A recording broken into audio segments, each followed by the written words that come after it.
Can I add something real quick that I saw from yesterday from If Kennedy you say Landry? it better than I just said. Yeah, this is about baseball, Kevin, Okay. and it regards Wyatt Langford. Oh, Wyatt Langford was up against one of the greatest pitchers in the game for the Texas Rangers yesterday in live batting practice. It was Dane Dunning, and I love Dane Dunning. I do too. And Wyatt Langford and Dane Dunning went up, and the at-bat ended in a full count walk of Wyatt Langford. So he is just as patient as Evan Carter at the plate. But this is where I can't tell, Corey. Does that mean it's going to be a bad season for Dane Dunning? Dane Dunning said the fourth ball was his new pitch that he's added. It was a splitter or something similar to it. Okay. And he very much would not have thrown that pitch in that situation in a real game, but he's working on some stuff this in spring training, Kevin. So you can take from it what you will. Either Wyatt Langford is just as 3-2 count as Evan Carter, or Dane Dunning working on his new pitch. You decide. Okay. I love baseball. I can't wait. You know what? I like that you added that part, because now it feels like we get to have the best of both worlds. Yes. Is that Wyatt Langford has such a discerning eye, but also Dane Dunning, he would have gotten him. He would have got him. Yeah. If he really needed to. See, and whenever that situation comes up, I feel like, and I'd love to ask Mike about this, isn't that your opportunity to really punk the rookie? You know, like you're really going to get your chance. You're going to throw that nasty, you know what, that he's like, oh my gosh, I can't believe you threw that in that count. Nice job, you got me. I'm just a rookie. But I kind of like I love that they're getting their at-bats, man. All right, I do want to talk about the Rangers lineup, but we have a couple of other important Rangers things that have been happening today that we need to address. Would you like to start with Travis Jankowski? Pick him. Or Adolis Garcia? I feel like Adolis Garcia is the direction I want to go. But something is telling me that Travis Jankowski is the better option. I tricked you. That's the second best option. We got to build up to it. Okay. Travis Jankowski was talking about his role with this team, because we talked about his role last year on the team. We're like, is he even going to make the team? And then he ended up being a very valuable piece that many times you're like, man, thank goodness we have Travis Jankowski. So whenever they were able to bring him back, he said, when they offered me a contract, I was like, all right, let's go. And he said the culture from Chris Young and Bruce Bochy they've built, there's certain things you wish for in a job. You want to come to work happy every day and be around guys you enjoy being around. It's not like that everywhere. So when we talked about like maybe getting a little bit of that championship discount, it sounds like Jankowski is at play in that. I mean, I feel like, I don't know if championship discount was played to him, because I'm not sure how many other teams are like, you're our everyday outfielder. Yeah. Or how much more money he would have gotten elsewhere. But he understands the manager. He understands the manager has his back. He trusts what they're telling him. That's important. He doesn't have a manager that's out there saying, hey, you know what? I can replace you at any time. I got 4 or 5 different guys that can replace you at any point. You need to go out there and perform. He has a manager that says, look, whenever it's time for you to show up, I know you will. Now, real quick, did I hear that correctly, Alec? Did you say Mike is on the phone? Hi. What's up, Mike? My gosh, Mike Bassett. I'm driving to the Fort Worth courthouse, and I was listening to the KNC Masterpiece, and I was enjoying the content of Dane Dunning versus Wyatt Langford.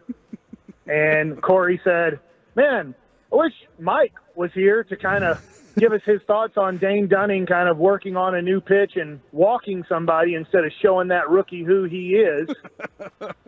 So I was like, well, I'm just driving on I-30 right now. Let me call the guys and just tell them that it is awesome when you are on a major league team for sure, and there's nothing that can get you off a major league team in spring training, because then you can work on things, because you're not working on success and failure. If you're Danny Duffy, from the beginning, he's like, I'm not working on it and walking him because I am fighting for my life to make this major league team, or to put myself in a great position to be one of the first called up to the major leagues if somebody gets hurt or something. So that's the thing about Dane Dunning there, is this is a great time for guys with guaranteed contracts. They're on the team. They can work on their craft to try to get better for March 30th, whatever day is going to be their first day to start, where a guy like Danny Duffy, he cannot just work on a pitch and walk a few guys on it and go, I'm just working on it. Don't worry about it, guys. And then how cool do you think it is that Travis Jankowski is not only back with the team, but he's already said, like, I love this place. I love this culture. I'll do whatever they need. I think that's the great thing now about the Rangers is how quickly it turned from, I'm not saying it was a bad culture, but it wasn't a winning culture. I mean, that's factual to say it wasn't a winning culture a few years ago and for half a decade. And then everything clicks, everything happens. Bruce Bochy is the leader. Veteran guys are fun to play with. There's great leadership in that clubhouse. And now, like you talked about earlier, Kevin, when David Robertson was a free agent, Max Scherzer called him up and said, I'm telling you, you'd really like this place and you'd be part of a good team. Now, just real quick, I know the truth is on your side. Are you nervous on your drive today? Sure, I am. I mean, I've kind of gone over stuff. I've kind of had those fake conversations in my head, trying to get prepared for, I don't know what they're going to ask or what they're going to say. So, yeah, it's a time though, but I just, I'm thankful that at least I get my day in court. That is, whether I win or whether I lose, I got nothing. Maybe I leave out of that room with nothing, but at least I get to be heard. Do you think now that you've said Fort Worth Courthouse that more people are showing up? Like, I didn't even think about that. I don't know. I shouldn't have said that, I guess. I don't know. Maybe he's tricking people. All right, well, good luck, Mike. Thank you for calling in and giving us that insight. And if nothing else, don't forget the Rangers won the World Series. Hey, good luck. Our connection was great. You in Nebraska and me in Arlington now. Amazing. Hell yeah, amazing. ladies and gentlemen, Mike Bassick. There right you go. here on 105.3 The Fan. There goes Mike Bassick. I love that guy. He's awesome, man. That's great. And I'm glad he called in. See, that's one of the things about Mike. That dude is definitely listening whenever he's out because he's called in. Sorry, Corey, I might jump in for you. We're not entirely sure if you are coming across. I can hear me in my headset. Okay, I cannot hear you at all. I can't hear you in my headset, so I might be disappearing. We're going to try to see if we can figure this out. Or maybe everybody can hear Corey just fine, and they're like, hold on, what is your problem? And we don't need to worry about that whatsoever. You were going to pick Adolis Garcia. That was the way to go. I did kind of trick you on that just so we could build up to the bigger deal. All right, Adolis Garcia. He is the heartbeat of the Texas Rangers. He showed up at spring training. We talked about it. Everyone's reported as of yesterday. He said, I feel good right now, and I'm ready to roll. Happy to be back home in baseball. A few minutes later, Adolis Garcia was asked about whether the Rangers could repeat as World Series winners. Okay. He said, probably not. What? I'm just kidding. He didn't. Of course he said, we're going to do it again. And then he got a big smile on his face. So he is pumped. He is believing that the Rangers can repeat as World Series champions. I have been informed, Kevin, that everybody can hear me. So okay. We're good Whatever here. You just did, Yeah. let's stick with that. And then okay. somebody did say that they are on their way with a free mic sign. So I'm really looking forward to some free mic again, I becoming a do thing. not believe Should we make Mike shirts? is facing any stickers? sort of jail time or anything like that. Still a really cool shirt. If everybody has a free mic shirt, that'd be awesome. And So- thank you very much for everybody texting in saying they can hear you, because seriously, like, I can see you and I can hear you because you're right next to me, but I know what you're doing right now. I couldn't hear you in my headphones, and I thought, this is going to be dead air, and people are going to think I'm crazy if, like, just think about it. Like, this time there's going to be a blank space for a reason. Just imagine if I was like, and that's why they can win the World Series. Yeah, that's a really good point. I agree. Like, people would think I was insane and just talking to nobody. From the 979, is there going to be a sketch artist at Mike's case? I have to know this information, too, because I want to see how they draw Mike. I desperately now want to know, like, if his wife's going to be there, and if so, could she bring in, like, a sketch pad and just draw out? Yeah, so, like, yeah. And, you know what? Man, I love the fact that there are a bunch of people that are listening to the show constantly, and they're part of it. You know, they're like, hey, I want to make sure these guys know it's rocking. That's awesome. Thank you. Corey, I have an idea, potentially a revolutionary idea. You know how people can follow us on @KNC1053 on Twitter? Yes. What if we took it to the people who are good artists in our listening audience. And have them make their own sketches? Yes. Why don't you make your own sketch of what you suppose it's going to look like for Mike in the courtroom? Look, I'm not there. I don't know what it's going to look like. So why don't you go ahead and sketch out, maybe you're a great artist, maybe you're not, sketch out in as much detail as possible how you think it's going to play out for Mike in the courtroom. I would love to see that, and I would be willing to bet we could probably get a montage from Carter together at a day in the future with the best sketches. In my mind, Kevin, there's Carter. two possible outcomes, right, of these sketches. One is the positive outcome, which have you ever seen the drawing, the little cartoon strip of the guy celebrating, and he's spraying champagne in his face, he's spraying champagne on everybody else, and he's third place? Yes. And like that, I could totally see Mike like standing up and spraying champagne all over everybody. And then I could also see a very bad one where things don't go his way. So you get to decide how you want to illustrate that for free Mike.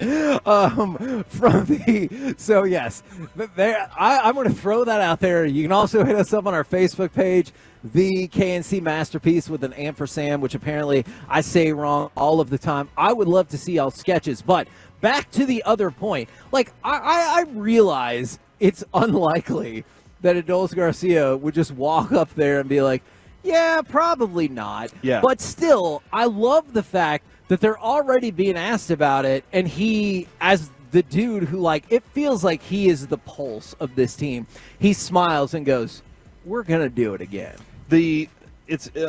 First off, the Talladega Nights line of I wake up in the morning in excellence. Yes. That is Adolis Garcia. I think he wakes up and he's like, confidence is just pouring out of me right now.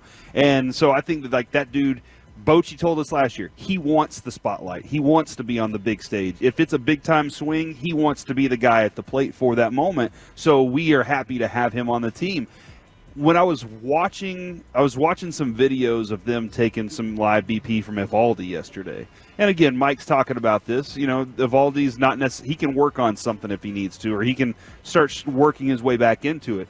And he dinked he reached on the pitch and drove it to shortstop. Did you want to say dink fart? Yeah, he dink farted and one to shortstop. But you could see the amount of, you could see their focus and their preparation. You could see Simeon and his focus as he stepped into the plate. Next, these guys are ready to go. I know we're waiting on Corey Seager, and, he's like, look, as soon as they tell me I'm ready to go, I'm ready to go. It will be the day that they tell me. Max Scherzer, same way. As soon as they tell me I'm ready to go, I'm ready to go. And I think that's where these guys are singularly focused. They know what it takes to get there. They know it's going to be a hard season, and they don't have to sprint to get to it before the season's over. They have to make sure they are all prepared for the playoffs when they get there, but they have to take care of business along the way. And I think Adolis is in that mindset right now already of, I want back-to-back. It's just going to make his value so much more too. That is, I agree with that a lot. Now, Corey, there are a lot of people responding to your very relevant and logical Rangers points. However, from the 682, I can picture Mike yelling at the judge, you can't handle the truth. Agreed. Also, I'm baking a cake with a file in it right now to bust Mike out. Smart. That's a smart move. Do people still do that, A? And B, Mike is in no danger, from my understanding, of going to prison today. However, now that I say that out lots loud, of things could happen. I could see him being held in contempt of court or something like that. But he is the plaintiff in this, all right? Uh-huh. So he's not going to go to jail. Not everybody knows how the law works, Kevin. We just assume that if you go to court, there's a chance that they take you away in handcuffs, all right? Okay, maybe on a Law and Order episode where one of the plaintiffs is on the stand and you're like, then why did you kill her? Well, I don't know. Oh, Marissa Hargitay busted you. The crazy lady screaming, Sarah! I don't know that happens in regular courtrooms, so I'm not sure. You should see that episode. It's really funny. I have no doubt that Mike is listening right now, and he inevitably he no doubt has very much a lot of appreciation for all of y'all's support. Showing up with a megaphone to chant "Free Mike" right now. I don't know. I just appreciate that y'all have his back. Not I do have his back. I don't know. Kevin doesn't. Kevin's if that just is the direction. No, I definitely have his back. So I don't want to make this into a spectacle. You're not looking at it from all sides, man. You're just like, oh, he's not going to prison, and you don't know that. So, well, you know what? I guess you know what? And I would probably get the one prison call he gets, and he's like, "Hey, Kevin, I'm in prison," in your face. And then he would hang up, and I would just be like, well, I don't know how to help at all now. If Mike wins this case, is he going to look at the other guy like this texter says and say, just deal with it? Just deal with it. That's got to be it. I don't know. I'm going to stick with I don't know. I have lots of thoughts about that. Oh, that's a good question. Can he broadcast Rangers games from jail? Like, will they allow that? Wins visitation. I got to get him some soap on the road. Got to bring him some packs.